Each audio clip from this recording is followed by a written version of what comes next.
LinkedIn is one of those services that feels like it's been around forever. Well, it hasn't. It got started in 2010 by Reid Hoffman, one of the PayPal mafia. And it got purchased in 2017 by Microsoft. So 7 years of growth, huge amount of growth.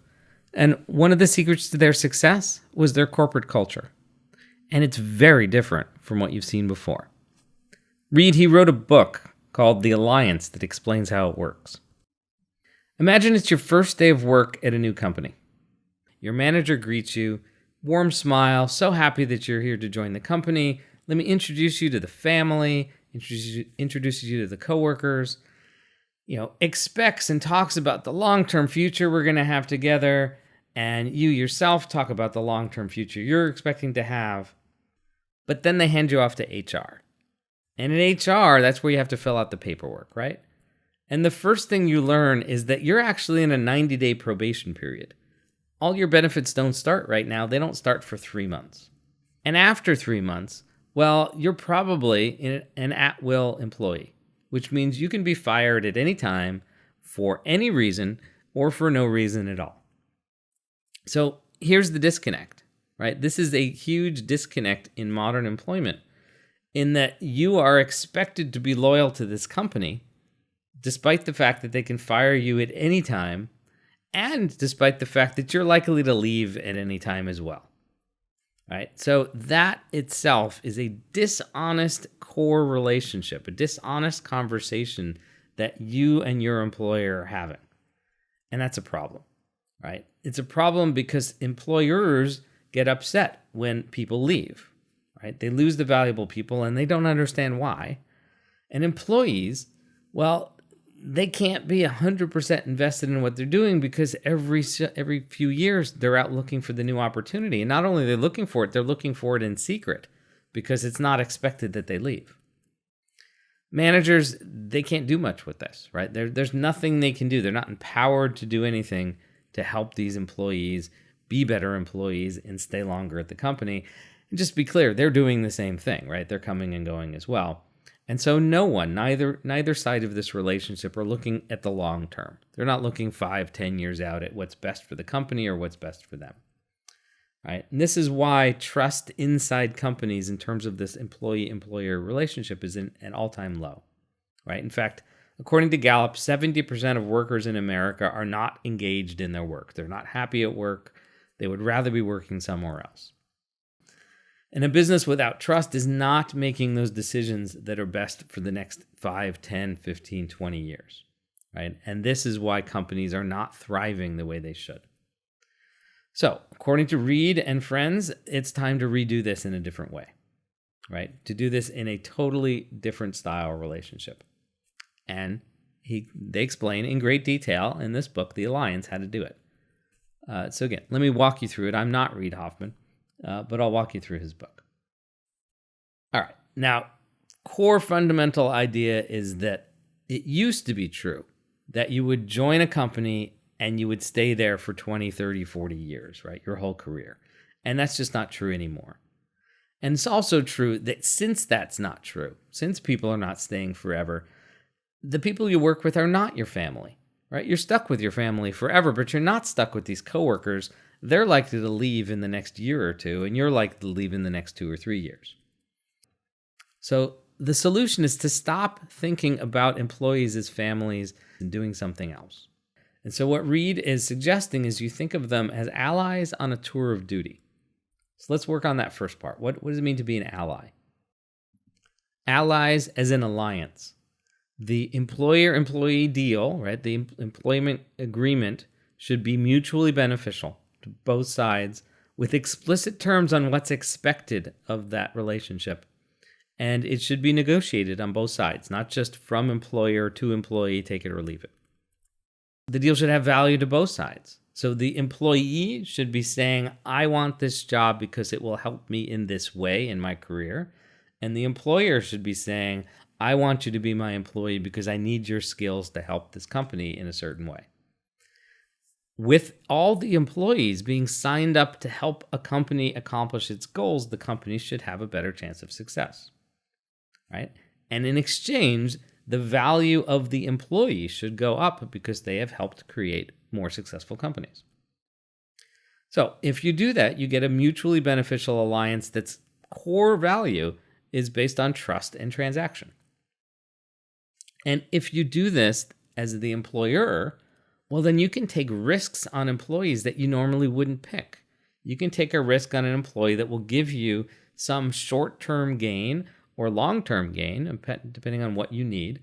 But in the ultimate view of things, you can help build a system where you are looking out 5, 10, 20 years in the future and hiring the people you need to accomplish those goals. So how do you do this? Well, we'll go back to allies and tour of duty, and let's look at the tour of duty part. So that term comes from the military. So in business, a tour of duty is a commitment from the employer and the employee to get something done in a certain amount of time. You write it down. It's part of the agreement that you're signing from the employee and the manager saying that this is what we set out to do and this is how long we expect it to take. It sounds a lot to me like a consulting contract. For example, we're going to ship this product 18 months from today. Also in there are specific career benefits for the employee. For example, in the next 18 months, I'm going to not just ship the product, but I'm going to learn negotiation skills within the team in order to get this done. With this system, you get rid of the central paradox of the employment in this age that you expect to stay forever. Right? And this worked for LinkedIn. This is the system that LinkedIn used, and this is the system they used in order to grow from nothing to acquisition in 7 years. All right, there are 3 types of tour of duties that they used. Rotational tour is for entry-level employees. For example, 2 to 4 year analyst programs. Right, so there's an on-ramp for people who are coming right out of school, and they work for a specific amount of time, and then they're moved from area to area, and they're learning a bunch of skills along the way. A foundational tour is for people who do expect to be at this company for a long time, or do expect to be part of this company as it's doing its fast growth phase, or launching the new product, or something that's going to take longer than 2 to 3 or 4 years. Right? It's where the employee puts their whole self and their whole identity into this part of the company, like a founder or an early employee. And a transformational tour is much more like a consulting agreement. It's a bespoke, one-on-one negotiated term between you and your employee, or you and your employer. It's something that an employee jumps into in order to transform his or her career from one thing to another, or transform the company from one place to another. With this structure, it builds trust because everybody knows what every employee is expected to do for the next 12, 18, 24, 36 months. And everyone can prove that they're able to deliver what they've promised to do, which builds more trust. And it sets a cadence for sitting down between employee and employer to talk about the career of the employees, as opposed to that core assumption that's used out there in the real world, right, the rest of the world, which is the expectation that you're going to work for this company forever, which, again, just doesn't happen anymore. Right? So these are honest career conversations about what's best for you as the employee and you as the company. Now, if you are looking at this as an entrepreneur, thinking about what's good for the company, well, you're giving these employees the permission to leave, right? So that might worry you. And the answer is yes. But remember, they always had permission to leave. They could have quit at any time. So you're not actually losing anything by setting it up this way. Right? You didn't have to give them permission to leave because they were going to do that anyway, and they were going to do it without telling you. They were going to do it in secret. They were going to take some long lunch breaks, and the next thing you know, they're going to give you notice. So in this case, as employer, you have their written agreement that they're going to fulfill this promise, that they're going to be here for 18 months or 24 or 36. And in this case, you can expect that they're going to fulfill that agreement because you've talked about it, you've agreed to it, and more often than not, it's actually going to happen. And then you know when they're going to start looking for the next thing, and you have the opportunity to sell them on staying at your company, as opposed to the normal conversation, which is they walk in one day and they've resigned, and by that point, it's too late to talk to them about staying at your company. This way, the employees can focus on doing their best work to hit those deadlines, and that's what you want all your employees to do. You want them to be doing their best work. There's way more to it than this. The rest of the details can be found in the book. It's called The Alliance by Reid Hoffman, co-founder and chairman of LinkedIn.